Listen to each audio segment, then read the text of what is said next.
Hello, the Big D is back, and we're talking all things Week 8 football on the Big D podcast. Before I bring in Alex, please subscribe, like, and share the Spunky Spectrum Sports YouTube page. See all my content, whether it be Bears chasing after trailers, football, baseball, NASCAR, UFC, got it all. Also, check out the Big D podcast for all your audio listeners, Spotify and Apple. So joining us wearing his Udonis have some Miami Vice jersey for the NBA opening week, opening night. That would be Alex. So Alex, is it weird that Udonis Haslam isn't playing for the Miami Heat, and B, could the Miami Dolphins need him because it sure looked like you needed some help on Sunday? All right. I'll tackle part A first. Yes, it is weird. Obviously, Udonis Haslam has been a member of the Miami Heat organization for what seems like forever. I vaguely remember as a child him playing for my hometown Florida Gators. But I've always known him in the red and black, and it's definitely going to be weird not seeing him on the bench and having that leadership presence. But just going to take guys like Bam Adebayo and Jimmy Butler to step up and have a little bit more leadership than they have in years past. Heat'll be fine.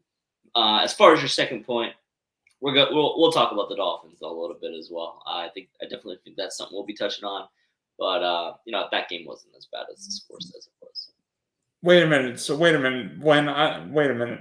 So the Eagles only beat you 30-17 instead of 31-17 because it sure looked more than 31-17. Did you watch the game, Dylan? Yes. Yes.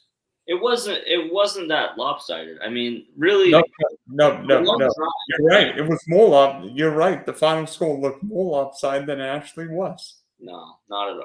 The final score looked more lopsided than it actually was. You're right. It was a two touchdown game. The drive where they had 3 tush pushes in the same drive. By the way, Alex. By the way, what's your view on the tush push, and should it be outlawed? Here's my take on it. I didn't have much of an opinion on it before Sunday. Obviously, after Sunday, it played a pretty big contribution to us losing that football game, and I was definitely frustrated with it on Sunday night. My big thing with the tush push is it definitely is rugby-esque, and I don't want to join the haters because we got beat by it and we couldn't stop it and say, oh, they should ban it. I don't want to have that gut shot reaction. My big problem with it is I don't know. One of them looked totally fine, but I believe it was the second one of the game that they had converted. You can see Dallas Goedert behind Jalen Hurts with his hands underneath his back pad, lifting him. Jalen Hurts wasn't doing any work. His feet weren't even on the ground. Dallas was lifting him from, grabbing his back shoulder pad and lifting him up and just kind of like carrying him over the line. That is where it's a problem because it's the same thing where like on a defensive special teams play, you can't use your teammate to catapult over the line and block the kick. We've seen that happen, and they instituted a penalty for that. You should not be able to grab your own teammate's pads and physically like lift him forward like that. As far as the regular play when, they're not doing that and it's just Jalen Hurts using his lower leg strength, that I guess is acceptable. I still think it is relatively rugby-esque, but as long as it's just Jalen Hurts and like if you're pushing him, like that happens in piles, like that's something that happens. That's a football play. But when it comes to actually like grabbing his pads and like carrying him over the line, that's where I have a problem. I mean, it helps to have a 600-pound squat guy. Plus, Travis Kelce literally can get down lower than any center in NFL history. Like, if the defensive line were here, Jason Kelce would be here. Yeah, I mean, it's impressive. I'm not going to lie. I know there's a lot of people who want to see it banned, and I think it's primarily because their teams got beat by it, and I definitely think that, you can't ban something just because someone's good at it. I think, unfortunately, what's going to happen is teams are going to start pulling Troy Polamalu's and trying to jump over the line of scrimmage. And what's going to end up happening is there's going to be an injury by the result of the play. Someone's going to hit Jalen Hurts wrong. There's going to be a helmet to helmet. Jalen Hurts is going to get concussed, or something along those lines is going to happen. Someone's going to get hurt, and it will end up getting banned because of the injury. Is just my hypothesis on what's going to happen. But you can't ban a play because someone's good at it. You can ban a play if it leads to injury and if it consistently is deemed unsafe. So far, we haven't really seen any injury instances from it. So, I think as long as, like I said earlier at the top of the show, as long as they're not physically grabbing his equipment and helping him and helping kind of propulse himself over the line, that's where I have a problem with it. But if it's just Jalen Hurts, I mean, at that point, it's a QB sneak, and he's getting pushed from behind. But that happens on any kind of scrum run play anyway. So, it's as long if no one gets hurt, that's fine. But I think as soon as someone starts getting hurt from it, specifically, obviously, Jalen Hurts is becoming one of the faces in the NFL. I definitely think Roger Goodell will step in.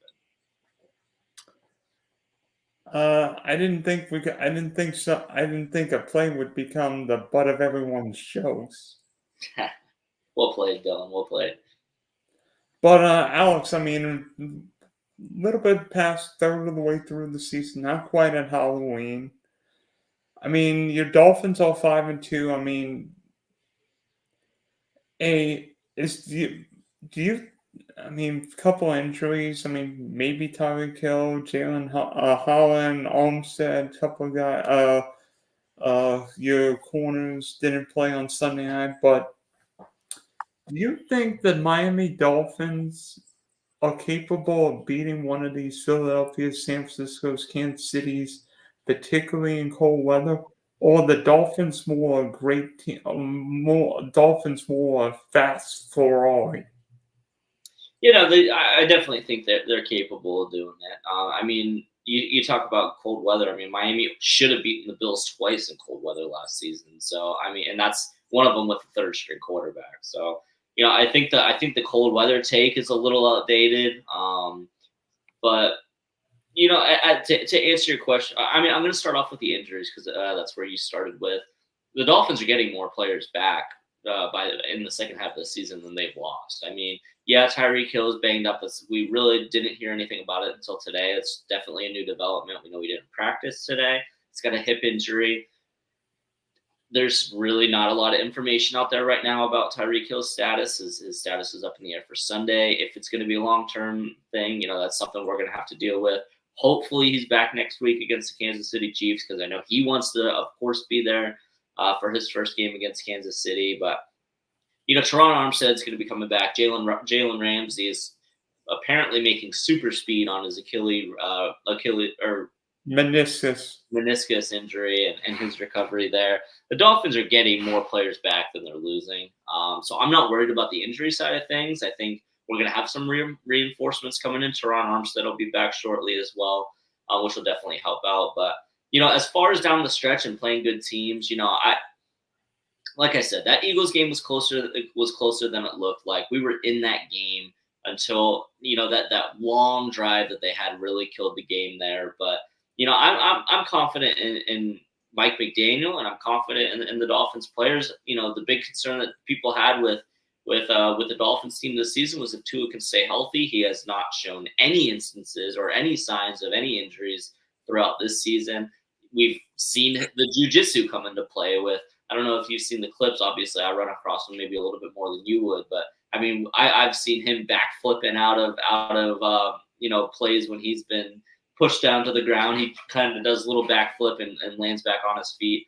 And, we haven't had any concerns when it comes to Tua. I think, yes, defenses are kind of picking up what the Dolphins are doing, but you can only cover it for so long. Defenses are going to get exhausted, and, Mike McDaniel is continuously evolving that offense. So, I definitely think the Dolphins have, it's obviously a bit concerning that we've played the two teams with winning records we've played this season haven't been the closest games and haven't been victories, but I do expect us to beat Kansas City, next week. And I say that, expecting Tyreek Hill to play. Without that, that might change things. But I do expect the Dolphins to win that football game, and really, I do have high hopes for them moving forward. And I still think that they're a team to contend in the AFC.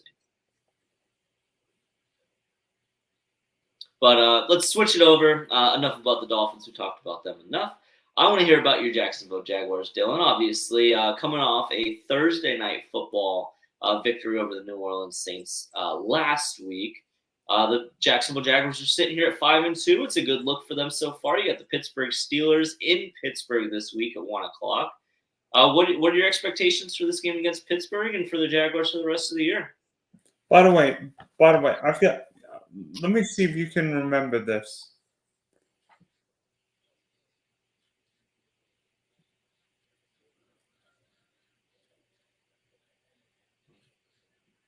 One, two, You know what?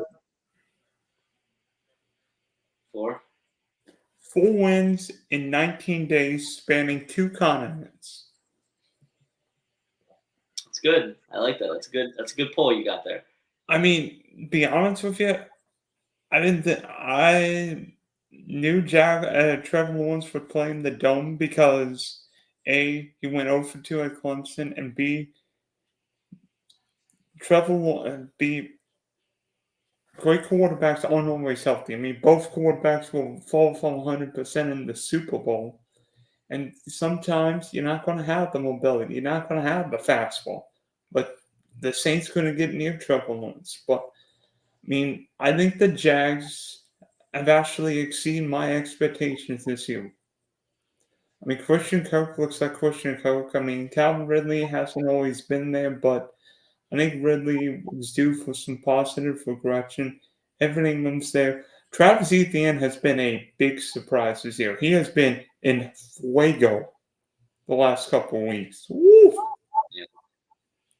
And honestly, to be completely transparent with you, I expected a big year out of Travis Etienne this year, and I was surprised at how many Jaguars fans, specifically you in particular, did not have the highest expectations for him. I just figured, another year professional experience with Trevor Lawrence under his belt. Obviously another year of experience for Travis Etienne. I expected the Jaguars as a whole to be a lot better this season, and I thought Etienne would benefit from that. So, I'm not as excited. This is pretty much what I expected out of Etienne, but, I know that not everyone had those same thoughts. So, But defensively, the Jaguars have actually played really well. I think Jacksonville leads the league in takeaways, which is something we're not usually great. Jackson's not usually great at pressuring the other quarterback and taking the ball away from the offense. yeah, I mean, it's a huge thing. Honestly, it's something that I've been hoping to see a little bit more from Miami this year.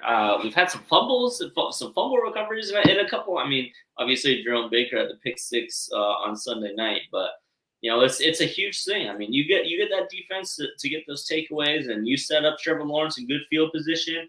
Let Travis Etienne run it in. I mean, that's how you win football games right there. Hey, I mean, you know, one play can change everything. You get pressure on the other quarterback, and all of a sudden, pick 6 going the other way. Or somebody makes a play here, it's a touchdown going the other way. Who would think that the Jacksonville Jaguars would have forced 16 turnovers? 16 turnovers in 7 games. Yeah. I mean, it's a great thing to be on the side that you weren't expecting of. I guess you weren't expecting the best season out of ETN. You weren't expecting this many turnovers for the defense, and trust me, I know all about pleasant surprises when it comes to our football team. So, I mean, are the Jags in the Super Bowl bubble? I think they're in the bubble for sure. It's a different AFC than the AFC's playing out a little differently than I think a lot of people expected going into the year. Kansas City looks great, but there's a team in the AFC North that might challenge Kansas City. It's not the Bengals right now. Yeah, absolutely. It's the Birds. Mm-hmm.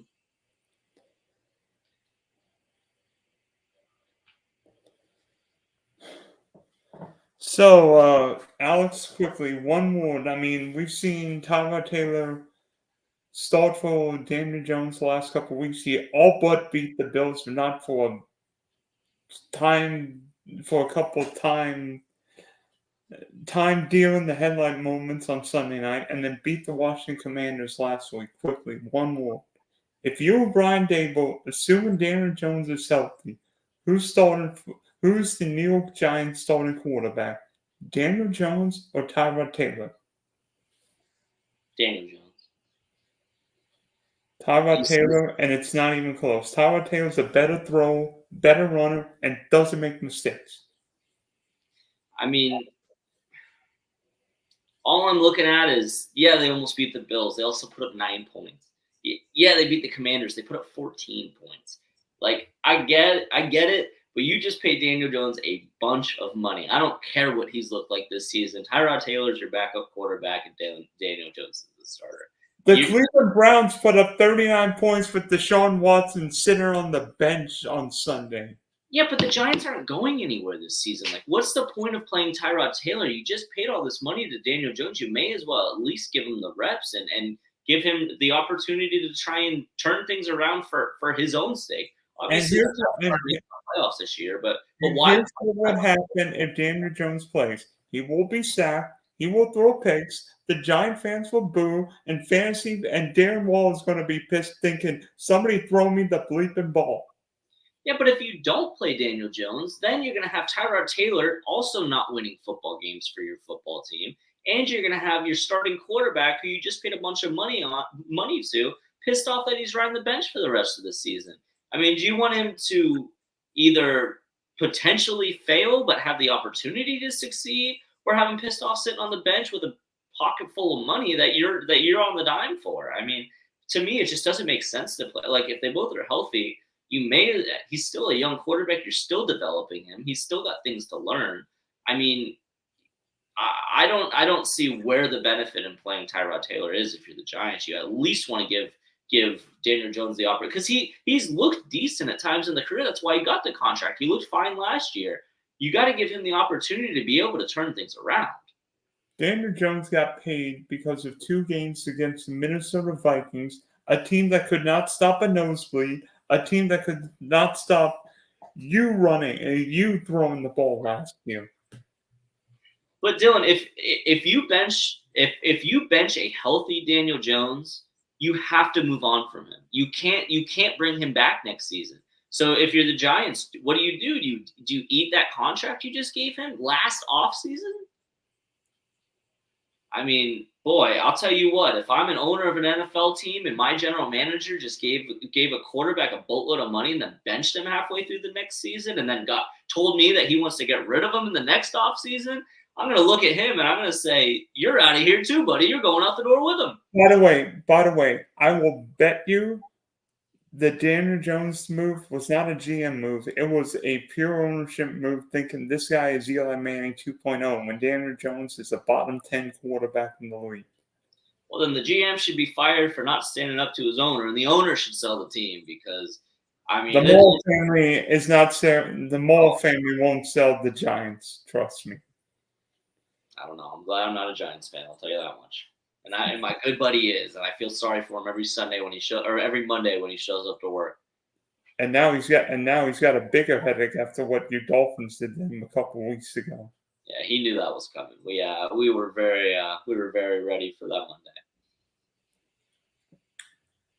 But let's move on. Enough about Tyrod Taylor or Daniel Jones. I'm tired of talking about him anyway. I want to hear about a couple quarterbacks who also have that we have higher expectations for, that may not be performing. Yes. Wait. We're gonna do that. We're gonna do best quarterback right now, homie. I am skipping a segment. All right. You taking the lead on that, or is that me? Go ahead. I don't know what we're talking about here. Who's the best quarterback in the league? Is that what we're talking about? Yes, right now. All right, Dylan. Who's the best quarterback in the league right now? I'll give you a hint. We mentioned the Birds. It's a number 8, and On the back it says Lamar Jackson, but really it should be Lamar Superman Jackson because this is the best Lamar Jackson I've ever seen play. Yeah. I mean, Lamar has never thrown the ball better. He's got never had this many weapons. I mean, that game again on Sunday against the Lions was what the. I'm like, that game's over in the first quarter. I mean, Lamar's throwing passes. I mean, Zay Flowers looks like the rookie wide receiver. Of course, the Chargers screw up and draft the one rookie receiver who can't play instead of Jordan Addison and Zay Flowers, but we know. Yeah. Mark Andrews, next to Travis Kelce, maybe TJ Hawkinson, most dependable tight end in the league. Rashad Bateman finally caught some passes. Odell Beckham, Nelson Aguilar catching passes. And then, let's see, Lamar can run the ball, right? Well, this Todd Monken offense lets him throw the ball, run the ball, and I mean, the Ravens right now look scary. There we go. I mean, Lamar right now looks better than he did in 2019, and I think if the MVP battling took place today, Lamar is the leader in the clubhouse. See, I disagree. I mean, I totally understand where you're coming from. Lamar Jackson's having a great year, but if we're talking about best quarterback in the league right now, it's still Patrick Mahomes. I mean, it's not really much of a debate. I mean, the Kansas City Chiefs are sitting at 6-1. Their one loss this season was the first game of the opening night of the National Football League season to a Detroit Lions team who we now know is legit and honestly a contender in the NFC, which we did not think necessarily that we didn't give them that high of accolades. I'd say before leading up to Week 1. I mean, Patrick Mahomes, and the big thing that really sells it for me is yes, they've won every single game since Week 1 opening season. And you were just talking about the weapons that Lamar Jackson has. Mark Andrews, Zay Flowers. He's even got Odell Beckham out there. Who does Patrick Mahomes have catching the ball other than Travis Kelce? And he's got the worst receiving core of his entire career, and he's still putting up these numbers. He's still winning football games, and honestly, he probably should be undefeated at this point this season. I respect what Lamar Jackson's doing, but it's not to the extent that Patrick Mahomes is doing. You're just saying it because you want to see Travis Kelce and Taylor Swift in the Super Bowl, right? No, I sure don't. I want to see Tua Tagovailoa, Tyreek Hill, and the Miami Dolphins in the Super Bowl. Taylor Swift can go shake it off.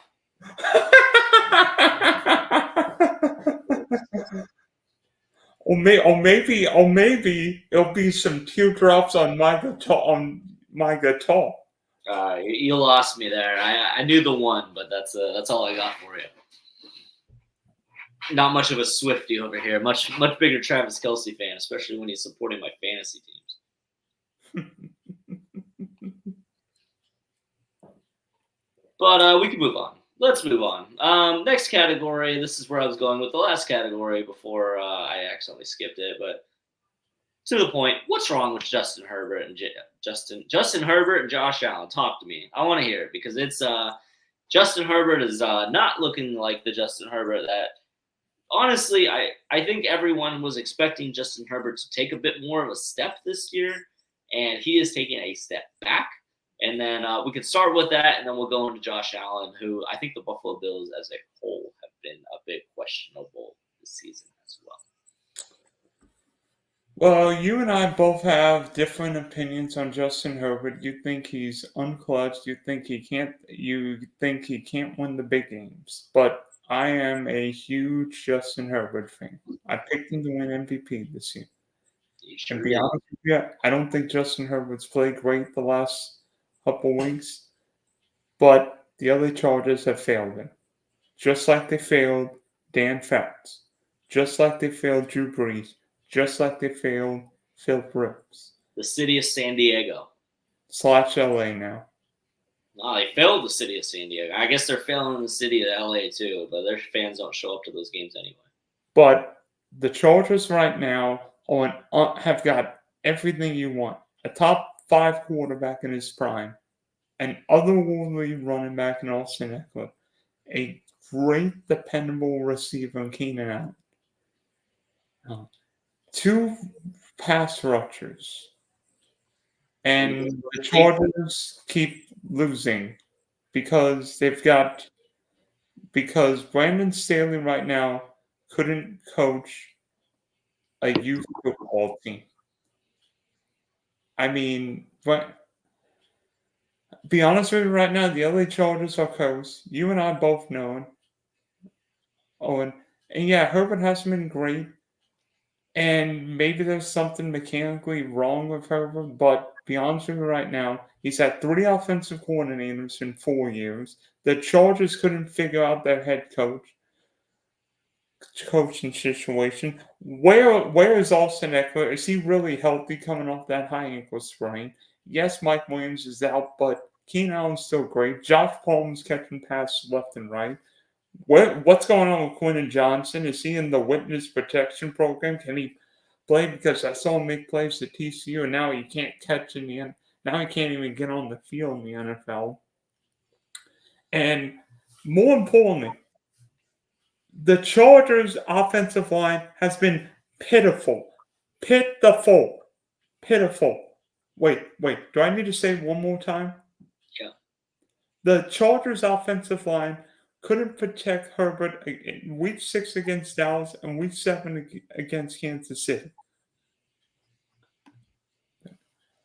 And the Chargers supposedly have a good offensive line. And Brandon Staley's the defensive mind coach. And why couldn't the Chargers stop a nosebleed right now? I mean, the Chargers, let's see, every single Chargers Chiefs game I've seen the past 3 years, who is making plays for the Chiefs? And Travis Kelce. Literally every single play. And I'm like, why can't the Chargers stop Travis Kelce? You know who Pat Mahomes is going to throw the ball in every key situation. And literally every single big pass Pat Mahomes throws to is Travis Kelce. And wait, how many balls did Travis Kelce get on Sunday? A lot. I think he caught 12 for 170 and a touchdown. Trust me, you know, because one of us played Kelce and DK last week. You did. I still won, though. No, I won. Did you win? Barely. Thought I won. I was winning late. No, Josh Palmer and I think it might have been the Pacheco touch. Oh wait, but you used him too. It might have been the Palmer going over 100 yards. Maybe. I don't know, Dylan. All I know is Justin Herbert is still on clutch. He can't play in the fourth quarter, and I'm sorry. Yes, his head coach is terrible, but we had Brian Flores as our head coach and still took us to the playoffs with a quarterback carousel.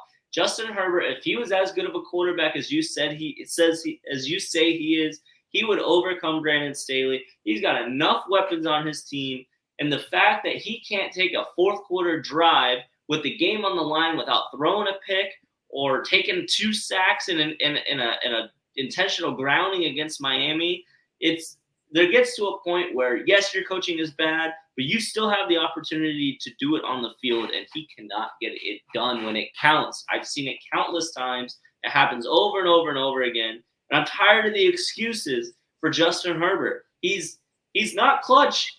I'm sorry. He's got an arm like a cannon. He's got great hair, but when it comes to winning football games in the fourth quarter or when it comes to winning playoff games, it doesn't happen. And I don't care who your coach is. The players are the ones on the field making plays, and Justin Herbert is not doing enough to get it. And for Josh Allen right now, I think Josh Allen may be the most freakish quarterback we've ever seen. And yes, mistakes happen with Josh Allen. But to be honest, I think the Bills have let it down. The Bills' offensive line is still bad. Why can't Buffalo ever run the ball, especially playing half the games in Orchard Park? Yeah. I mean, it's basic. Josh Allen doesn't trust anyone outside Steph Diggs. And, maybe part of the reason why Herbert and Allen have disappointed this year, there's nobody they can trust. When Joe Montana was in San Francisco, who did he have as his head coach? Bill Walsh. Who did Peyton Manning have? Bill's not a great head coach. No. Who did Peyton Manning have in Indianapolis? Tom Moore. Who did Tom Brady have in New England? Josh McDaniels. I see what you're saying. Buffalo doesn't have that with Ken Dorsey. Ken Dorsey might be a good offensive coordinator, but Josh Allen can't trust him.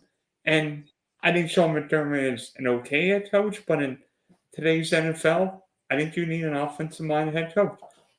Would Robert Saleh have created the touch push? No. Thank you. It's a good point. It's definitely a good point. It's working out well for Miami. It's working out well for the Detroit Lions. I know Dan Campbell was a tight ends coach and was a tight end himself. And, I definitely think in today's NFL, it's, obviously the, obviously the long told tale is defense wins championships. But at this point, you got to be able to outscore those defenses. And it's not going to happen without putting points on the board. And it's definitely not going to happen with Justin Herbert throwing fourth quarter interceptions. Okay. That's enough. I saw Tua throw a fourth quarter interception last week. That was pass interference, by the way. 10 penalties to 0. I didn't see any flags on the Eagles. 40 minutes from the stadium, just saying. And he was banned from reffing college football because of some what's the word bias in-house officiated, something like that. I don't know. So wait, now you're blaming the referees for why you guys lost? I did it this whole time. I'm not blaming the referees for why we lost, but 10 penalties to 0 when there was plenty of penalties against the Eagles. It's just it makes it an uphill battle for sure. Okay, so now face mask on fourth down. All right. Well, good news. You know what Week 8 means in the 2023 NFL season for fantasy teams. What? You know what's different than Week 8 compared to 5, 6, 7, 9, 10, 11, 13, 14? So no bye weeks? No bye weeks. Wow. I didn't know that. 8 and 12 are no bye weeks. Because Week 12 is Thanksgiving's on Week 12. Fun fact. Learn something new every week.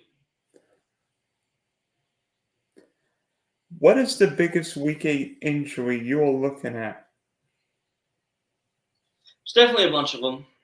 I definitely want to say Tyreek Hill because honestly, I'm going to go with Tyreek Hill because we don't know anything about it yet, and it's scary because Tyreek Hill realistically should probably be the front runner for MVP this season.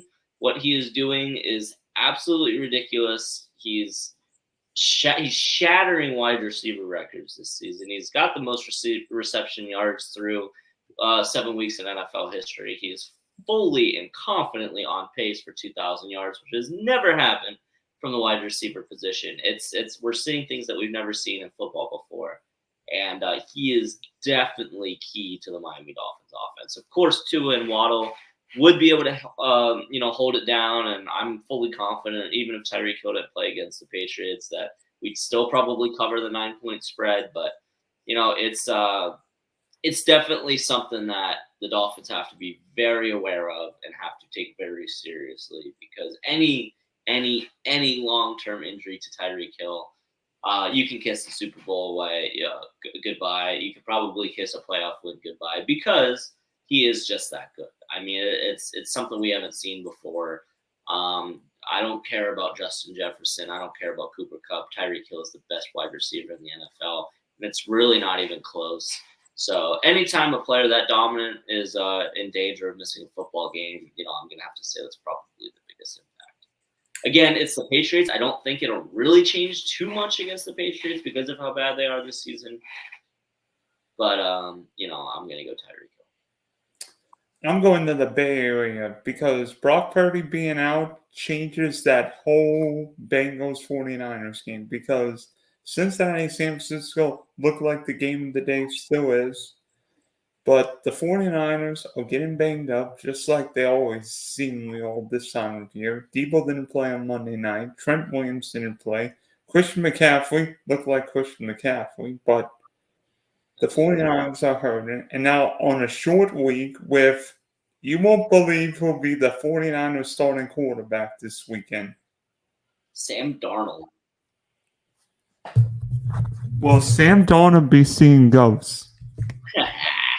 He sure did in New York. Honestly, I don't know how that's going to go. I kind of feel like, is it wrong with me to say I think Sam Darnold could potentially maybe not match Brock Purdy's production, but not be as big of a drop-off as a lot of people say he is? He's got there's such a stacked team in San Francisco. The offensive line is incredible.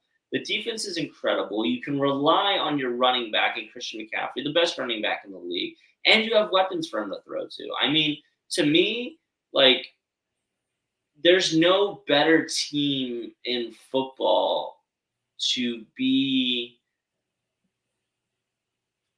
have to rely on a stand-in quarterback. I really like, obviously Brock Purdy, he's got the concussion.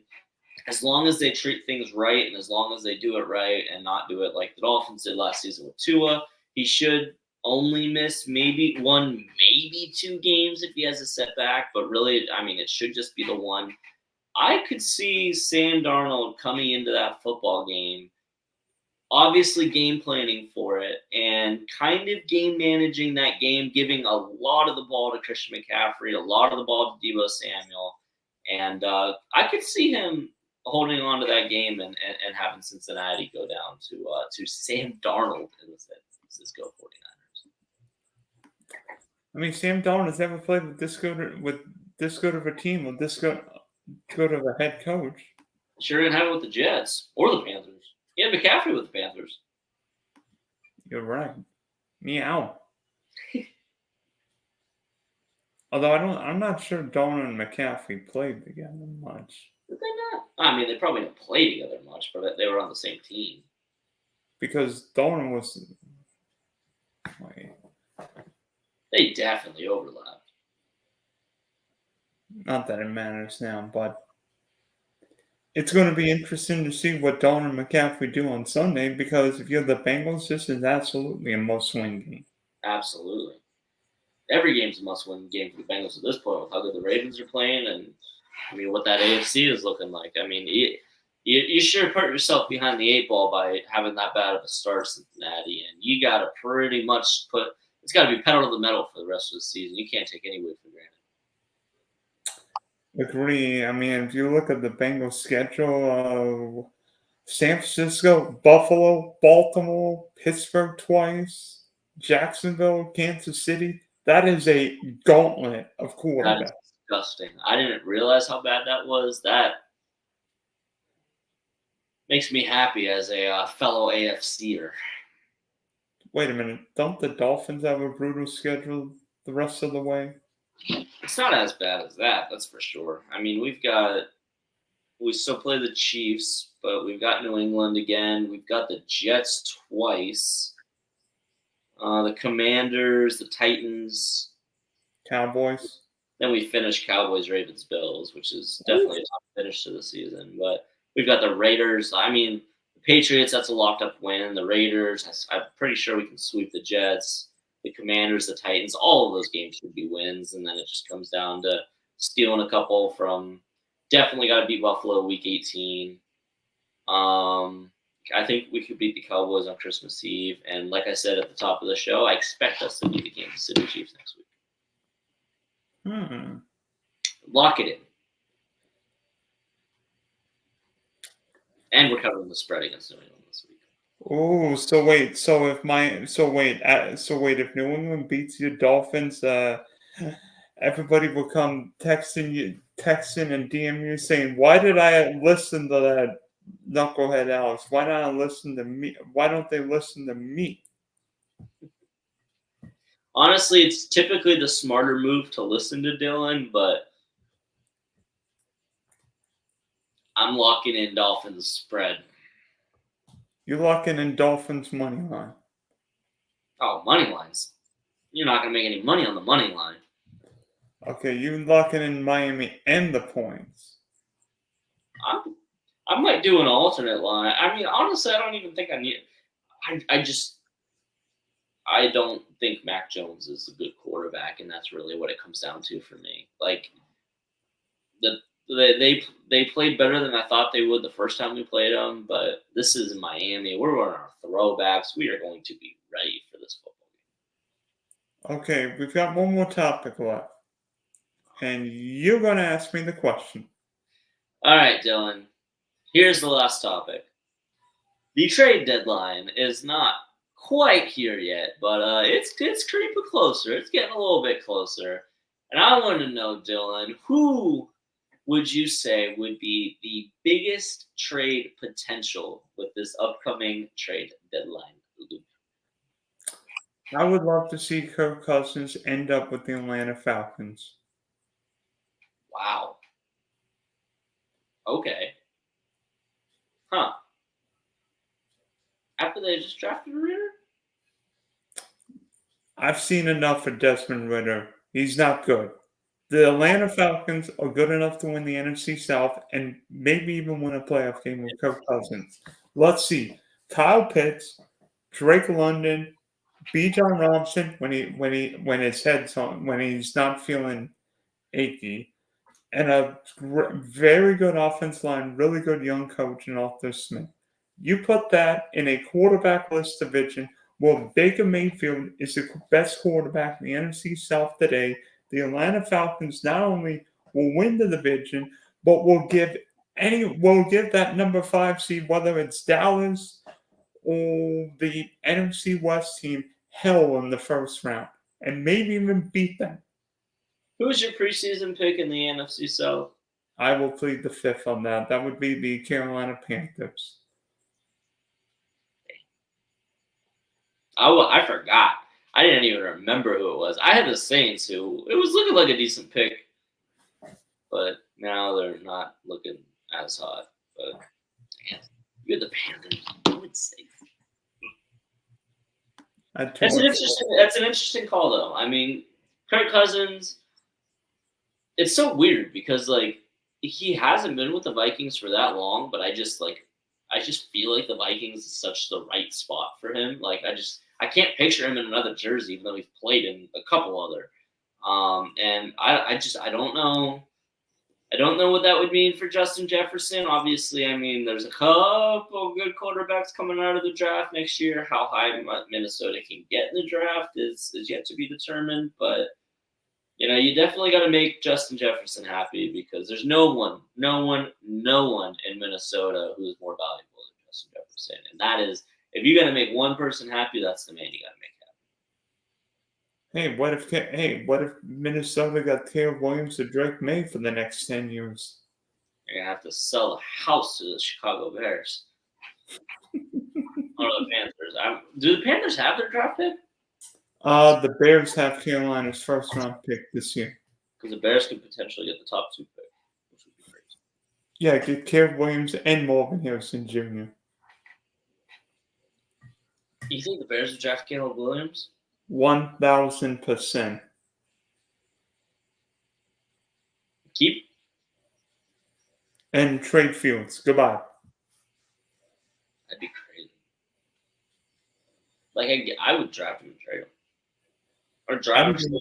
I think I would trade Fields because then you don't have to pay Caleb Williams for the next 5 years. It's true, but I mean, there's no such thing as lock in the NFL, man. I don't care how good it is. I don't think Justin Fields is getting better in Chicago. Yeah, this season is definitely. But the shameful thing is, he was turning around and then he got hurt.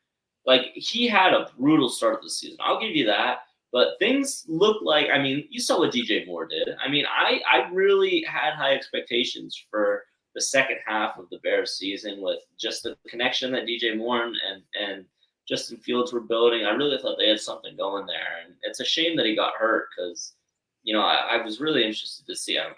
Not just because I have him in like 2 or 3 fantasy leagues, but I was really interested to kind of see how he developed through this year, because I think everyone was expecting him to take another step this season, and then it definitely didn't happen at the first half of the season. It looked like we might even get some glimpses of it changing, and who knows, he could be out for the rest of the year. So, if he is out for the rest of the year and he doesn't have a chance to kind of keep up that positive turn it looked like he was having, then yeah, I mean, I could definitely see it, but you gotta.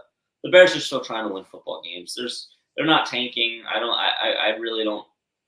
I don't think they are, and it's just going to be. I mean, they've got the Panthers pick, and it doesn't look like the Panthers are going to be doing anything. So who knows? But it'll be interesting to see. That's for sure. All right, Alex, thanks for hopping on.